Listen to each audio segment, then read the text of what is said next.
Okay, my YouTube people, I got this Echo CS360T out of the trash. Somebody was throwing it out. I talked to the guy. He said it wouldn't start, used to run. He took the chain off of it so that no one would get hurt while it was out in the trash like a kid or something. So I know it needs a chain. The bar, they get a lip on here. You can take them down with a file. But other than that, the bar seems to be pretty good. It's a little loose on there. I'm sure he just didn't tighten it up. The sprocket spins free enough. A little lube on that and it'll be fine. So let's see what's wrong with this thing. Off camera, I took and blew all the dirt off of this so that I don't wind up with any dirt in the carburetor. I can see already that it needs an air filter. It's pretty dirty both sides. I don't think that's what's holding this up from running. I did blow the dirt out of here to make sure that none got down into the carburetor so it didn't damage the engine. The throttle works nice and free. Choke works. And then when you pull on the throttle, it opens the choke back up. You push this switch all the way back, the choke switch, and it turns it off. So I'll make sure to leave that in the on position. I'm going to put the air filter back on it for a minute. One of the first things I like to do with these is give them a compression test. So I will do that to see what it is. But it feels like it's got really good compression. Next thing I want to do is, I see this is the bar oil and this is the fuel. I wonder if someone didn't put bar oil in where the fuel was supposed to go. Well, there's definitely no bar oil in it. And to be honest with you, it doesn't look like there was ever any in it, which is kind of weird. Should at least be a slime of oil down in that thing. Now check the fuel. Does have something down in the fuel. Let's pour that out and see what that looks like. Oh, maybe that's the problem right there, why it wasn't going to run. That's water. No fuel in it at all. Let me dump this out. I'm going to blow some air through this, and that should dry the water out of there. While I'm at it, I'll do a compression check just to see where this is at. Make this easier to work on, I'm going to take the bar off of it. They were loose. That's pretty dirty. That'll all need to be cleaned real good. Bar comes right off. You see there's a little bit of surface rust on this. Probably was sitting in somebody's shed, something like that.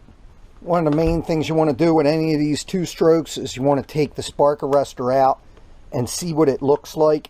See if it's clogged and needs to be replaced. That'll also cause them to be down on compression. So before I check the compression, I am going to check that. To do that, after you get the cover off, you have to take this piece off right here. It's a piece of metal screen that sits behind this deflector. So there it is there. You can see this one's real clear. A lot of times if you run these heavier on oil or they've been around a long time, these will get clogged up. You can see by how nice this one is, either it was replaced or this chainsaw really wasn't used that much. So I'm just going to put this one back on. Before I put the screws in, I put a big old dab of Never Seez on them, so that the next time they have to come out, they come out real easy. While I'm here, before I compression test it, I'm going to pull off the muffler and see what the piston looks like and make sure it's not damaged. These are 9mm. This bracket came off. Now the muffler. It also, there's some kind of silencer there that's not plugged up. Before I can spin the piston easy, I will need to take the spark plug out of this. It's right here. Spark plug's 3/4. So looking at it and reading the plug, it's pretty good. It's a little bit chocolate brown there, a little bit white, but they run these a little lean. So might need a little fuel adjustment on it, but the plug looks good, and that's a good sign. Once I have a flashlight down in here, I can rotate the motor with the piston. Then I just rotate it and see how the piston looks. Ring looks good right there. When you do this, you want to take a small straight screwdriver and go down in there and just make sure that the ring is free. And that ring is definitely free. Sometimes you get too much carbon down in these and the ring will be seized up from the carbon getting on it, but that looks good. I'm not sure if you could see that on camera. Right there, I'm just on the ring.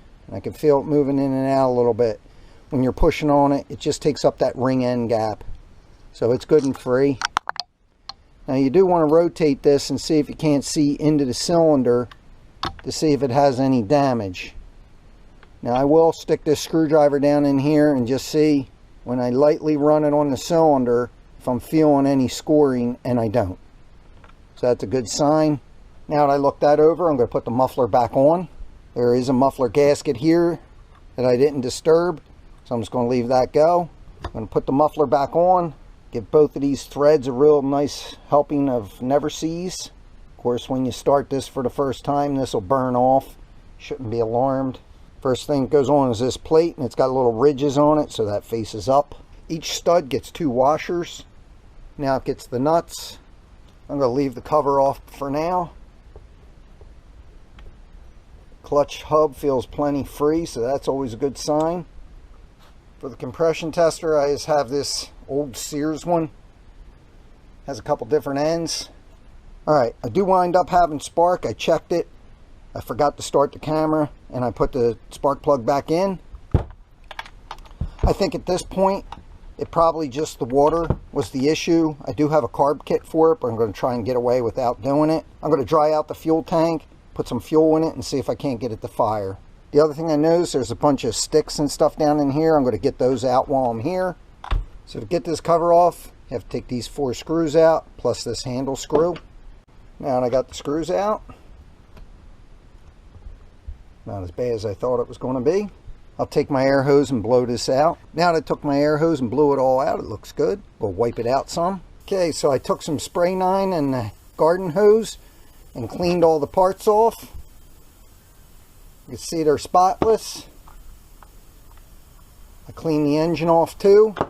I'm not sure if you can hear in the background, but I have air running through the gas tank. I'll show you what that looks like in a minute. One other thing you should do with these bars is you just want to go down here and make sure if there's any beveled over metal that you take that off of there, so it's good and flat. Feels pretty good there. This other side does have a little bit. You can see where the file's taking that off.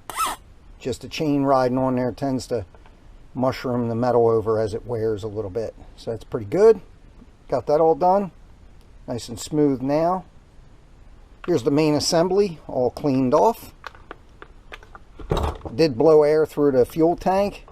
Tried it out somewhat. I'm going to leave it sit for a couple days. But before I do that, I'm going to pull the fuel filter out of here and replace it while I'm here. You can see that's plenty dirty, so I'll replace that.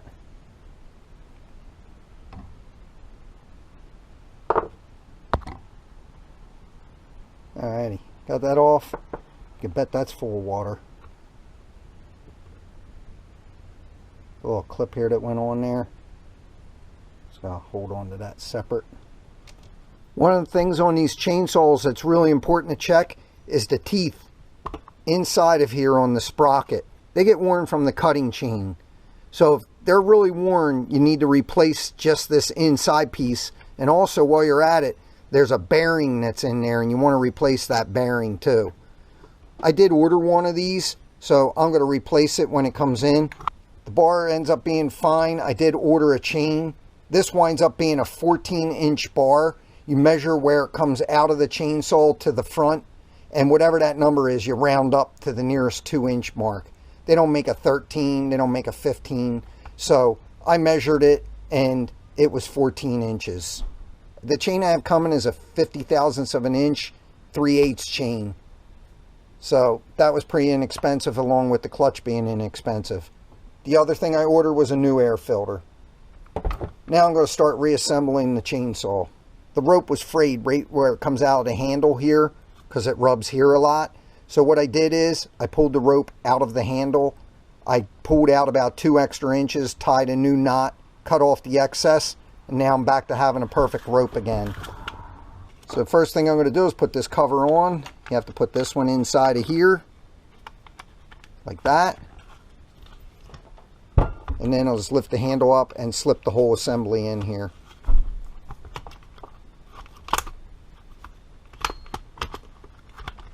First thing I'm going to do is put the 4 screws in that hold the starter cover on. You can see everything's nice and clean now. Now that I have those screws in, I'm going to reattach the handle. That has a rubber grommet. It just drops down in here and you just turn it in.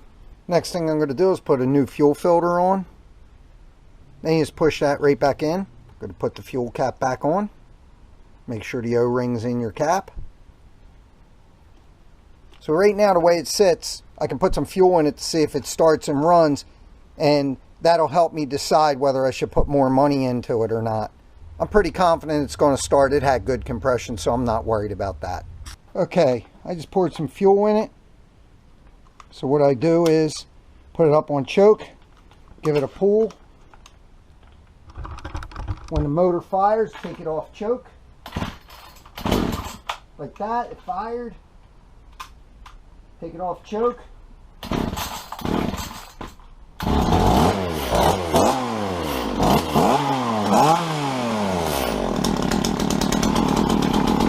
So, sure enough, it runs. That's the clutch still spinning. So the proper way to start these is you want to put it on choke. Once you hear the engine fire, you want to take it off choke, full throttle, pull it and start it.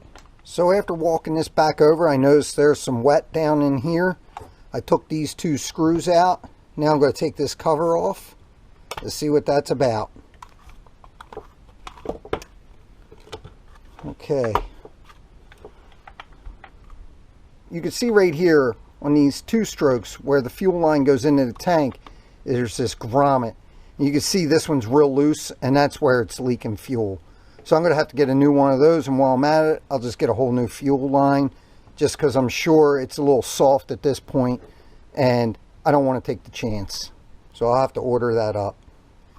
This line here is for the bar and chain oil. That seems to be in good condition, and then that just drips out down here, so I'm not going to bother replacing it. Now that I have the new fuel lines, I'm going to take the carburetor off and install the lines. Take these two screws out. Doesn't look like you could take the carburetor out until you take the idle adjustment screw out. Be careful, there's a spring on that. You don't want to lose that. Now the linkage has to come off. So first I'll take the choke linkage off. I had to put the choke on a little bit to do that. Now it looks like the throttle just pops out.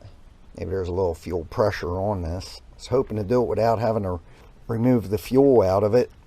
This line here has to be removed from this plastic fitting that connects the two lines together and then pushed out the direction of the carburetor. I'm just going to take and cut the fuel line. Now I have the fuel out of it. I'm going to try and give this hose a little yank, see if I can't get it to come out.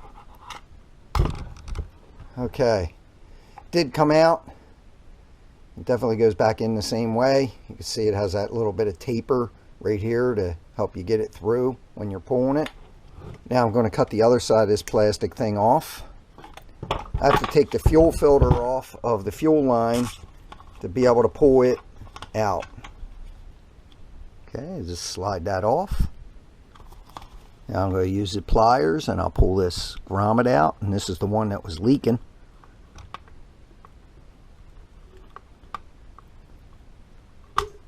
And there it is. Now install the new one. So you want the longer side to go into the tank like that. Get the wires out of the way.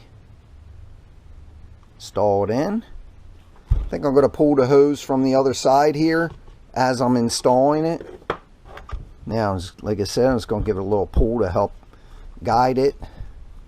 And then also I'll push with the screwdriver. And that's almost in. Okay, there it is. It's in all the way. Now it's nice and tight, where the old one was loose in there, and that's why it was leaking. Now I'm going to install the new fuel filter back on. That's on. Just push it back into the tank. Put the fuel cap back on. Here's this plastic piece. I'm just going to get some side cutters and just cut the hose. You don't want to damage that plastic piece, so you'll be buying a new one of those. Here's the other side off. Now I'll slip it onto the new hose. I'm going to install the hose that goes on the fuel tube to the carburetor. Now what I am going to do with this to help it a little bit, Alright, I was able to get it in. I had to stand it up like this and give it a real good push as I was pulling on the other end, but there it is there. And here, and now I want to make sure that the wires are over top of the hose like this, and then you just plug the other plastic piece into the hose like that, and you just re-guide it in here like that. It sits right down that channel, and then these wires sit in here like this. Now I can put this cover back on. It slips underneath this black plastic piece like that. It just sits right down on there like that, and then 2 screws hold it in. 1 screw here, 1 screw here.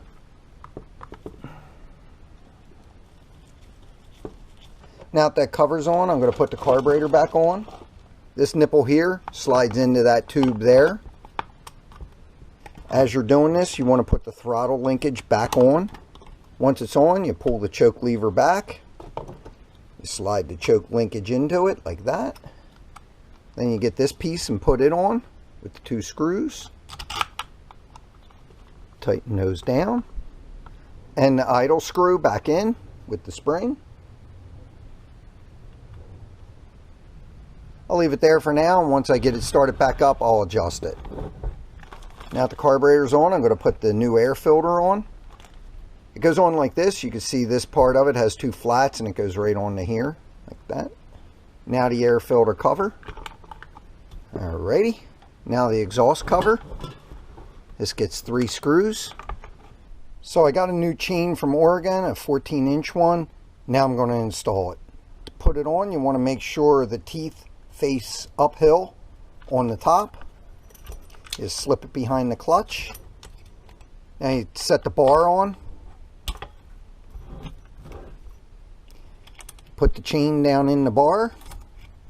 Pull it out a little, and then get the bottom half in the bar. When you're putting the cover back over, you have to make sure to get this pin into that hole, and that adjusts the tension on the bar like that. Now I put the nuts on. I'm just going to finger tighten those. Now you can see the chain is hanging down from the bar, so you know it has to be tightened. Also, there's an arrow on the chain that indicates which way it turns. On this one, I'm going to turn the screw clockwise, and as I do, you can see the chain's tightening up. This is about how tight you want it. You want to be able to pull it down, but it still snap back into the track. Then you want to make sure it turns free, and it does. Now I'm going to tighten the nuts down the rest of the way. These are 10 millimeter. Just want to bring it down till it's tight. You don't want to over tighten it, and I like to go back and forth. There's what the chain looks like when it's all tight and right. Again, you just want to double check it, make sure it moves smooth, being careful not to cut yourself, and that's good. Alright, I noticed that I had the bar in upside down. It will go in either way. As the bottom of the bar wears, you can flip them over and use the other side. Earlier in the video, you did see I dressed this side of the bar with a file, so I wanted to put it back to the normal way that you would see it with the name right. The last thing you want to check before you use your chainsaw is that your blade lock works. So you can see it's nice and free here, and then when I push it down, locks the chain. That way if it kicks back at you, it doesn't put a chain mark in your head. And then you just take it up, reset it, and it's free. So anytime I put it away, I just snap it down. That way anybody that picks it up that doesn't know what they're doing with a chainsaw can't hurt themselves with it. Thanks for watching. Please don't forget to like and subscribe, and check out some of my other videos.